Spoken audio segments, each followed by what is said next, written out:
Hello everyone, आप सभी का स्वागत है नियम्स कानून के प्लेटफॉर्म पर।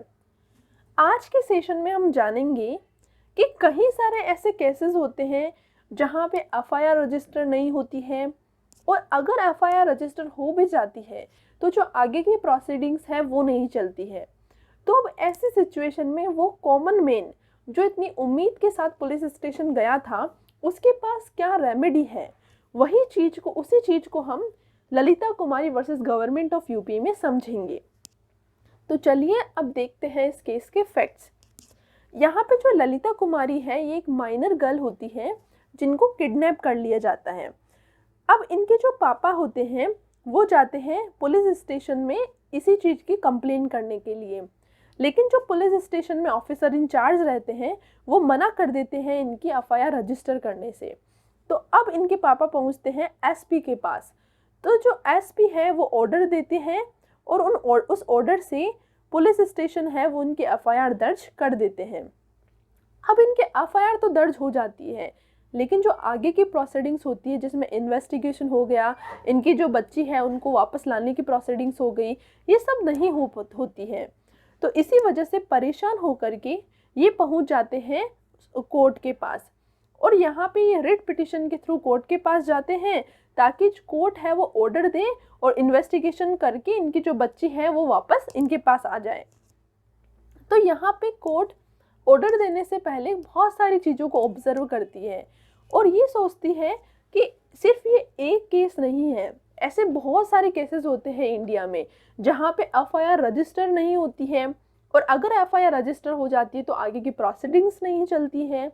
तो इसी वजह से कोर्ट यहाँ पे जो भी स्टेट गवर्नमेंट होती है, सभी स्टेट्स जो गवर्नमेंट है और जो यूटी है उनको बोलती है कि आपको एक नोटिस इशू करना है।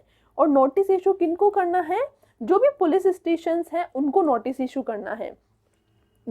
और उस नोटिस में क्या लिखना है कि जो पुलिस स्टेशंस हैं वो इमीडिएटली एफआईआर रजिस्टर करें अगर कोई भी कंप्लेन आ रही है तो।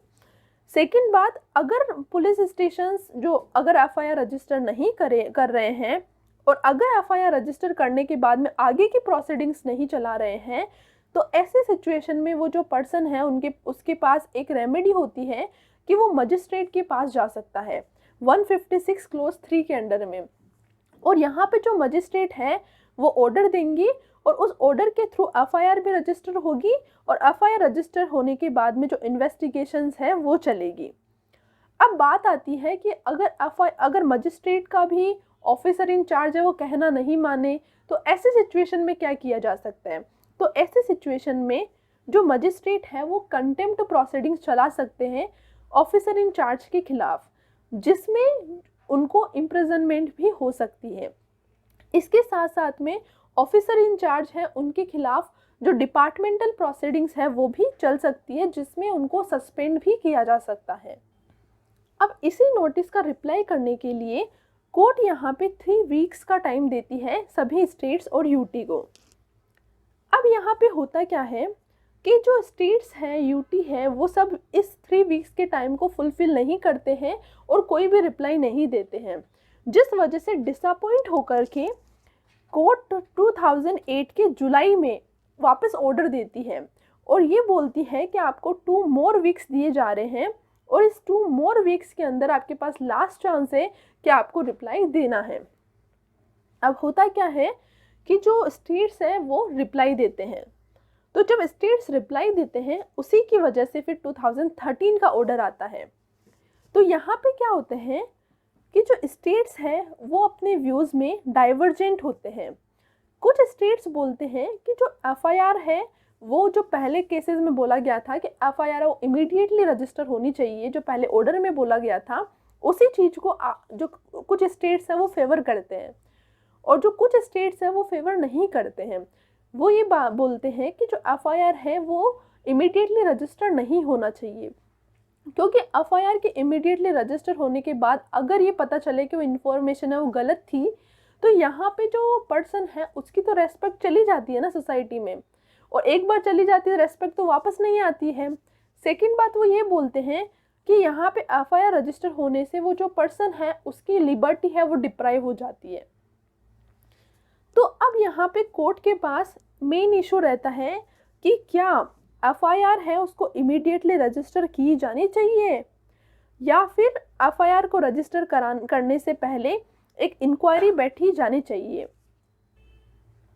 अब इसी चीज का आंसर देने के लिए कोर्ट बोलती है, सबसे पहले कोर्ट ये बोलती है कि जो एफआईआर है, आप ये मत समझिए कि जो एफआईआर है वो सिमिलर है अरेस्ट से, यानी एफआईआर सिमिलर नहीं है अरेस्ट से। अरेस्ट होता है उसमें आपकी जो लिबर्टी है उसको डिप्राइव कर लिया जाता है। एफआईआर एक नॉर्मल स्टार्टिंग प्रोसीडिंग्स होती है, इसके और इनके अलग अलग प्रोविजंस है। इसके साथ साथ में कोर्ट ये बोलती है कि अगर एफआईआर है वो मान लो गलत साबित हो जाती है, आगे चल के पता चलता है कि वो एफआईआर में जो इन्फॉर्मेशन थी वो रॉन्ग थी, तो उस पर्सन के खिलाफ प्रोविजंस भी है प्रोसीडिंग्स चलाने की। थर्ड बात कोर्ट बोलती है कि अगर एफआईआर है वो रजिस्टर हो जाती है तो उसके कुछ फ़ायदे हैं, जैसे कि जो एफआईआर रजिस्टर करना है वो पहली स्टेप है जस्टिस की। अगर एफआईआर रजिस्टर होगी तभी तो आगे की प्रोसीडिंग्स चलेगी, पहली बात। दूसरी बात, जो एफआईआर रजिस्टर करना है वो रूल ऑफ लॉ को मेंटेन करता है। थर्ड बात, एफआईआर रजिस्टर होने से ही फिर आगे की प्रोसीडिंग्स में जो इन्वेस्टिगेशन है वो अच्छे से हो पाएगी। और फोर्थ, अगर एफआईआर टाइम पर रजिस्टर हो जाती है तो ये बहुत कम चांसेस होते हैं कि कोई भी पर्सन उस इंफॉर्मेशन को मैनिपुलेट करने के जो चांसेस हैं वो कम हो जाते हैं।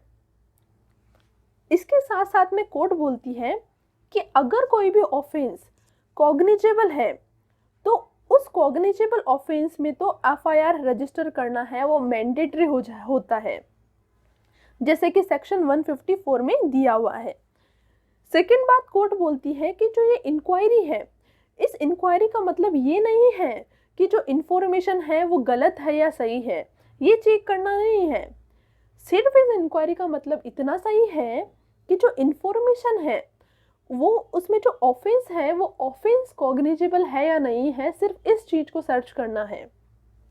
थर्ड बात, कोर्ट ये बोलती है कि अगर कोई भी कंप्लेन है जहाँ पे कंफ्यूजन होती है कि ऑफेंस है वो कॉग्निजेबल है या नहीं, वहीं पे ये इंक्वायरी होती है। उसी में उन्होंने कुछ इलस्ट्रेशंस दिए, जैसे कि मैट्रिमोनियल डिस्प्यूट। अब जो मैट्रिमोनियल डिस्प्यूट है वहाँ पे कंफ्यूजन होती है कि ये ऑफेंस है वो सच में गंभीर है या नहीं है।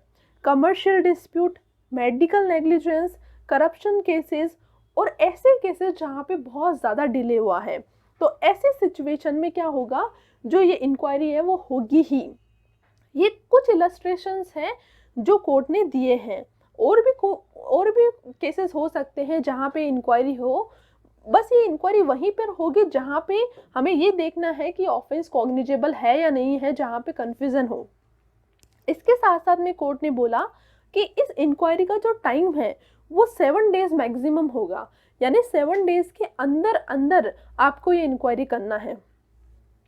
अब इसी जो चीज़ जो उन्होंने 7 डेज का जो टाइम दिया था, इसी चीज़ से कनेक्टेड है हमारा 2014 का ऑर्डर।